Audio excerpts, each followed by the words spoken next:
नमस्कार मित्रों, खेल और खिलाड़ियों की आवाज़ खेल पथ में आपका हार्दिक स्वागत है। दोस्तों, उत्तर प्रदेश में सियासत सरगर्म है। आज प्रदेश में 3 चरणों का चुनाव पूरा हो चुका है। 10 मार्च को परिणाम तय करेंगे कि आने वाले 5 साल उत्तर प्रदेश में किसका राज होगा। मुकाबला भारतीय जनता पार्टी और समाजवादी पार्टी के बीच कांटे का है। कोई विशेषज्ञ भी ये बताने की स्थिति में नहीं है कि उत्तर प्रदेश की सल्तनत पर आगे 5 साल किसका राज रहेगा। दरअसल योगी आदित्यनाथ जी ने बहुत अच्छे कार्य किए। 2 साल कोरोना संक्रमण के दौर में भी उन्होंने 26 करोड़ की आबादी का न केवल ध्यान रखा बल्कि कोशिश की कि स्थिति अनियंत्रित न हो। दरअसल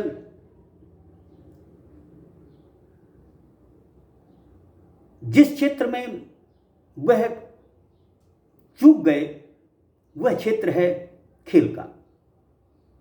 दरअसल जब एक मुख्यमंत्री समूचे प्रदेश पर नज़र रख रहा था, ऐसे समय में उसके विभागीय पदाधिकारी और खेल मंत्री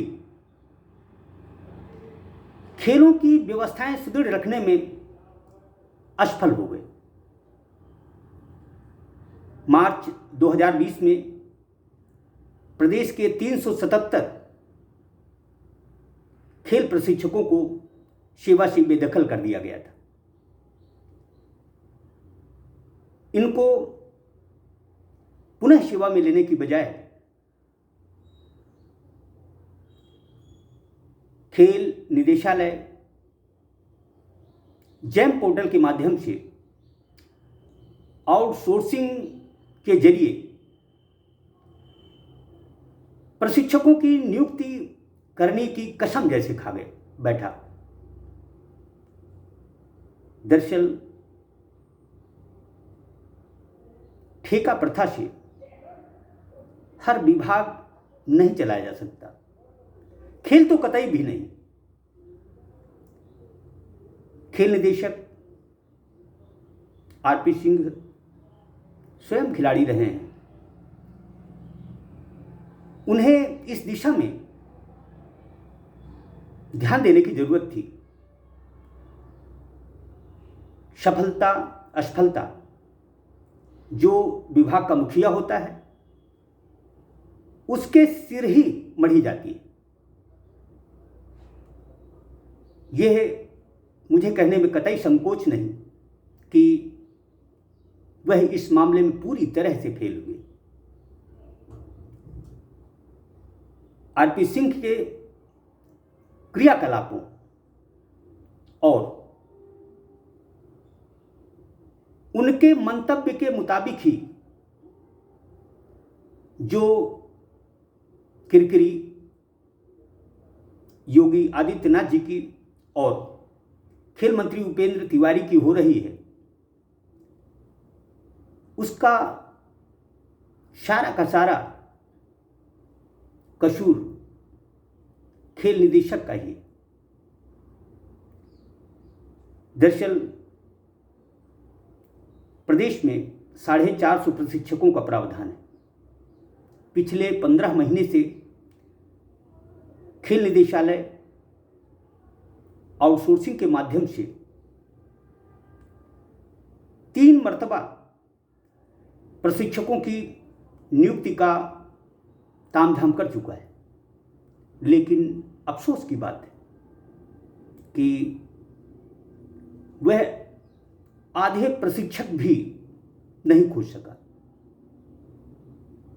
प्रदेश में स्थिति अनिश्चित हो गई। खेल निदेशक चाहते तो मुख्यमंत्री योगी जी को और खेल मंत्री तिवारी जी को इस बात से अवगत कराते कि जैम प्रक्रिया खेलों में न लागू की जाए। इसके उलट वह जिद में अड़े रहे और प्रशिक्षक भर्ती नहीं किए जा सके। नुकसान खेलों का हुआ। पिछले 2 वर्षों में खेल प्रशिक्षकों के परिवार, खेल प्रशिक्षक किस दौर से गुजरे इसका भी भान नहीं रहा। यदि खेल निदेशक जी चाहते तो इन प्रशिक्षकों को इस अवधि में आर्थिक मदद दिलाई जा सकती थी। खैर, जो कुछ रहा सांप निकल गया है, अब लाठी पीटने से कोई मतलब नहीं है। लेकिन चूंकि खेल मंत्री उपेंद्र तिवारी जी का चुनाव फंसता दिख रहा है।